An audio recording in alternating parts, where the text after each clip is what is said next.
இந்த வீடியோவை பார்க்காம நீங்க ஒரு கமிட்டட் ரிலேஷன்ஷிப்ல என்ட்ரே ஆகக்கூடாது, கல்யாணம் பண்ணக்கூடாது.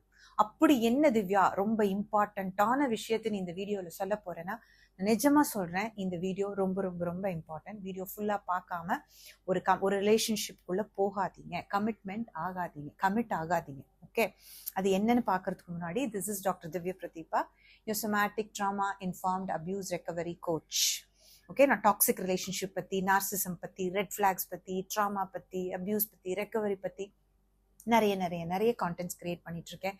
90 days சேலஞ்ச் எடுத்திருக்கேன். Every single day I'm posting one video about all these things. நான் இப்போ என்னென்ன சொன்னேனோ அதை பற்றி எல்லாம் ஒரு வீடியோ போட்டுட்டு இருக்கேன். அப்புறம் ஷார்ட்ஸ், டெய்லி ஒரு ஷார்ட்ஸ் போடுறேன். அந்த ஒரு ஷார்ட்ஸ்லையும் ஒரு எக்ஸசைஸை நம்ம ஹைலைட் பண்ணுறோம். ஸோ ஷார்ட்ஸையும் பாருங்க. இந்த வீடியோஸ் எல்லாம் யாருக்காவது யூஸ்ஃபுல்லாக இருக்கும்னு நினச்சிங்கன்னா அவங்களுக்குலாம் அனுப்பிச்சி விடுங்க. என் சேனலுக்கு சப்ஸ்கிரைப் பண்ணுங்க. நான் இதெல்லாம் லட்சக்கணக்கில் செலவு பண்ணி நான் கற்றுக்கிட்ட விஷயம். நிறைய டைம் 4-5 yearsல நான் கற்றுக்கிட்ட விஷயத்தையெல்லாம் உங்களுக்கு நான் ஈஸியாக சொல்கிறேன். இது இன்னும் நிறைய பேருக்கு எடுத்துகிட்டு போகிறதுக்கு எனக்கு கொஞ்சம் ஹெல்ப் பண்ணுங்க. ஓகேயா?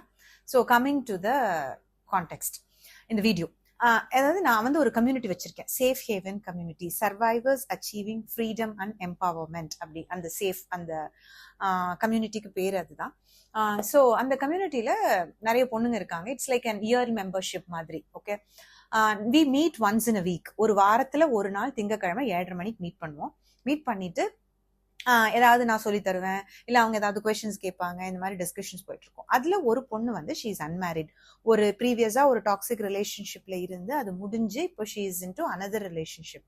ஓகே, ஆனா இவன் என்னோட ப்ரோக்ராம்குள்ள வந்திருக்கா. ஓகே, ஸோ எனக்கு என்ன ரொம்ப எல்லா ஹிஸ்ட்ரியும் தெரியாது. ஏன்னா நிறைய பேர் இருக்காங்கல்ல, குரூப் செஷன்ஸ்னால அந்த பொண்ணோட பர்டிகுலர் ஹிஸ்ட்ரி தெரியல. பட் ஒரு நாள் கொஸ்டின் கேட்கும்போது, நீ ஏமா இங்க வந்திருக்க அப்படின்னு கேட்கும்போது அந்த பொண்ணு என்ன சொன்னான்னா, மேடம் நான் ரொம்ப எக்ஸ்பெக்ட் பண்றேன் ரிலேஷன்ஷிப்ல, அவங்க எல்லாம் கரெக்டா தான் இருக்காங்க, நான் ரொம்ப அதிகமா எக்ஸ்பெக்ட் பண்றேன், எனக்கு அதனால ஆங்ஸைட்டி வருது, அதனால எனக்கு கஷ்டமா இருக்கு, எனக்கு அதை எப்படி சரி பண்ணிக்கணும்னு தெரிஞ்சுக்கணும், அதுக்காக தான் நான் வந்தேன். இது கேட்டோன்னவே எனக்கு புரிஞ்சிருச்சு, இந்த பொண்ணு she is a victim in a toxic relationship அப்படிங்கிறது எனக்கு தெளிவா புரிஞ்சிருச்சு. ஆனா அந்த பொண்ணு she believes that something is wrong with her.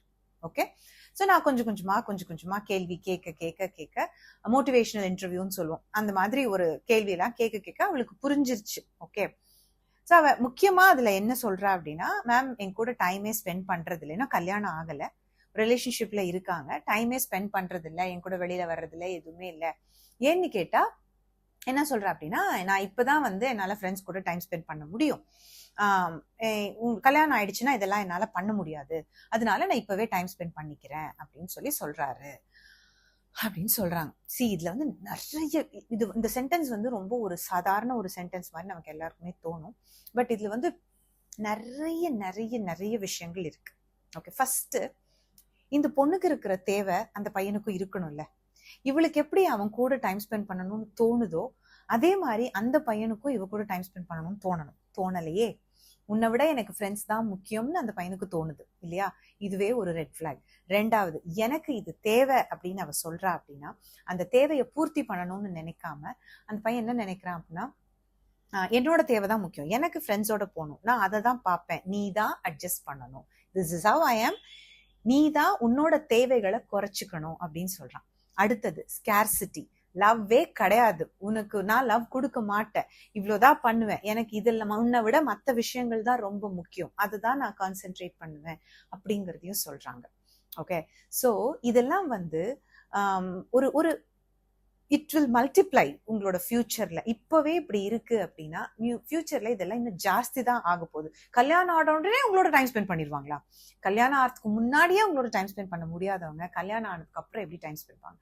ஒண்ணு மட்டும் தெரிஞ்சுக்கோங்க, உங்களுக்கு ஒரு ஃபீலிங் இருக்கு, ஆனா அந்த ஃபீலிங் மியூச்சுவலா அந்த பக்கம் வரல அப்படின்னா அங்க இல்லைன்னு தான் அர்த்தம். அவங்க அதுக்கு 1000 காரணம் சொன்னாலும் அது இட்ஸ் நாட் த ரைட் ரீசனா இருக்கணும். ஒரு ஹஸ்பண்ட் ஒரு வைஃப் கூட ஒரு வீட்டுக்குள்ள இல்லாம, எனக்கு வேலை தான் ரொம்ப ஜாஸ்தியா இருக்கு, எனக்கு வேலை ரொம்ப முக்கியம், நான் ஃபேமிலிக்கு தான் ப்ரொவைட் பண்ணுவேன், நான் அவங்க கூட இருக்கவே மாட்டேன் அப்படின்னு சொன்னான்னா அங்கேயும் ஏதோ தப்பு. ஓகே, எப்படி உங்களுக்கு வேலை முக்கியம் தான் இல்லைன்னு சொல்லல, ஃபேமிலியும் முக்கியம், எல்லாத்துக்கும் ஈக்குவலா ஒரு இம்பார்ட்டன்ஸ் கொடுக்கணும். கொடுக்கல அப்படின்னா அவங்களுக்கு இந்த ஃபேமிலி முக்கியம் இல்லைன்னு அர்த்தம். அண்டர்ஸ்டாண்ட் பண்ணுங்க, ஏத்துக்கோங்க.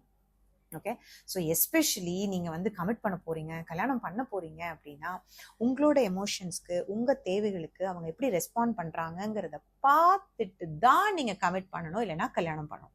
ஓகே, நான் கொஞ்சம் டயர்டா இருக்கேன், அதனால என்னோட வால்யூம் கொஞ்சம் லோவா இருந்ததுன்னா அட்ஜஸ்ட் பண்ணிக்கோங்க. இதெல்லாம் செட்டிங்ஸ்லாம் கரெக்டாக தான் இருக்கு. ஸோ ஏன்னா இவ்வளோ நேரம் நான் கொஞ்சம் மெதுவாக பேசினேன், இப்போதான் என்னோட வாய்ஸ் கொஞ்சம் ரைஸ் ஆகுது. அது மெதுவாக பேசினேங்கிறது எனக்கு இப்போதான் தெரியுது. ஓகே, ஸோ இதுதான் சாம்பிள் கொடுக்குறாங்க. ஸோ தெரிஞ்சுக்கோங்க, இதுதான் சாம்பிள், இப்படிதான் லைஃப் இருக்க போகுது அப்படின்னு. ஆக்சுவலி என்னன்னா இன்னும் வருஷம் ஆகும். நீங்க இந்த மால்ல எல்லாம் போய் பெர்ஃப்யூம் வாங்கிருக்கீங்களா, எனிவேர் பெர்ஃப்யூம் வாங்கிருக்கீங்களா, அந்த சாம்பிள் வந்து அப்படியே செம்ம ஸ்மெல்லா இருக்கும், எவ்வளவு நேரம் வேணாலும் இருக்கும். பட் அதுவே ஒரு பாட்டில் வாங்கிட்டு வந்துட்டீங்கன்னு வச்சுக்கோங்களேன், அந்த அளவுக்கு அது இருக்கவே இருக்காது. அதோட இன்டென்சிட்டி எல்லாமே கம்மியா தான் இருக்கும். அதே மாதிரிதான் ஆரம்பத்துல கொடுக்கறது எல்லாமுமே நல்லா இருக்கிற விஷயம் டல்லு தான் ஆகும், டல்லா இருக்கிற விஷயம் மேக்சிமம் டல் ஆகும். ஸோ அதனால ரெஸ்பெக்ட் இருக்கணும், உங்களோட எமோஷன்ஸ் தேவைகளை புரிஞ்சுக்கணும். எப்போ வந்து உங்க தேவைகள் வந்து அவங்களுக்கு தப்பா தெரியுதோ, ஓவர்னு நினைக்க ஆரம்பிக்கிறாங்களோ, அப்பவே அங்க எல்லாமே தப்பா தான் இருக்கு. ஓகே, அதுக்காக வேலையை விட்டுட்டு வந்து உட்கார்ந்துக்கணும்னு எதிர்பார்க்க கூடாது. தட் இஸ் ஆல்சோ தேர். என்ன சொல்றேன்னா பேசிக் நீட்ஸ். ஆனா அந்த ஒரு லைனை வச்சு அவங்க நம்மளுக்கு கில்ட் ட்ரிப் பண்ணக்கூடாது. Okay, if you have some doubts you can always go to a therapist and find out நீங்க கேட்கறது கரெக்டா தப்பா அப்படிங்கிறது. ஆனா அந்த தெரபிஸ்ட செலக்ட் பண்றதுலயும் ரொம்ப ரொம்ப கேர்ஃபுல்லா இருக்கணும். அப்பதான் you will get the correct decision, correct direction உங்களுக்கு கிடைக்கும். பிகாஸ் இந்த பொண்ணு வந்து இந்த மாதிரி ஒரு she was thinking that her needs are too much. நான் தான் மேம் ரொம்ப தப்பா நினைச்சுக்கிறேன், நான் தான் அதுக்கு ஓவரா ரியாக்ட் பண்றேன். நெக்லெக்ட்டுங்க, அங்க நெக்லெக்ட். அந்த பொண்ணுக்கு அப்படி வலிக்குது, இங்க செஷன்ல வந்து உட்கார்ந்துருக்கா. Yeah, so yes, this is what I wanted to உங்ககிட்ட சொல்லணும்னு நினைச்சேன், சொல்லிட்டேன். ஸோ என்ன எக்ஸசைஸ் இன்னைக்கு டிஸ்கஸ் பண்ணலாம் அப்படின்னா ஜர்னலிங். ஓகே, பாடி ஸ்கேன் பண்ணலாம். பாடி ஸ்கேன்ங்கிறது ஒரு ரொம்ப ஒரு பேசிக்கான ஒரு எக்ஸசைஸ். இது எதுக்கு பண்றோம் அப்படின்னா, நம்ம அபியூஸ்ல இருக்கிறப்போ, சில சமயம் ட்ராமால இருக்கிறப்போ நம்ம பாடியோட கனெக்டே ஆக மாட்டோம், ஒரு மாதிரி டிஸ்கனெக்டடா சுத்திட்டு இருப்போம், always lost in our thoughts. நம்ம உடம்புல எங்க வலிக்குது, என்ன எந்த டென்ஷனா இருக்கு எதுவுமே தெரியாது.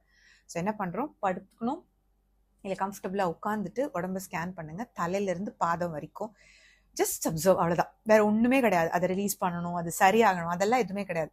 ஜஸ்ட் அப்சர்வ், எப்படி ஃபீல் ஆகுது, எங்கேயாவது டைட்னஸ் இருக்கா, சூடா இருக்கா, வலிக்குதா, குத்துதா, இரிட்டேட்டிங்கா இருக்குதா, இந்த மாதிரி மட்டும் அப்சர்வ் பண்ணா போதும். This is body scanning.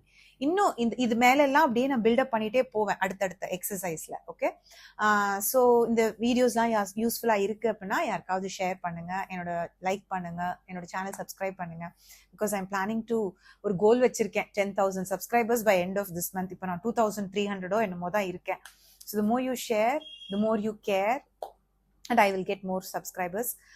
And yeah, இன்னும் ஒரு இன்ட்ரெஸ்டிங்கான வீடியோல உங்களெல்லாம் பார்க்குற வரைக்கும், this is Dr. Divya Prathipa signing off. Tata, bye bye.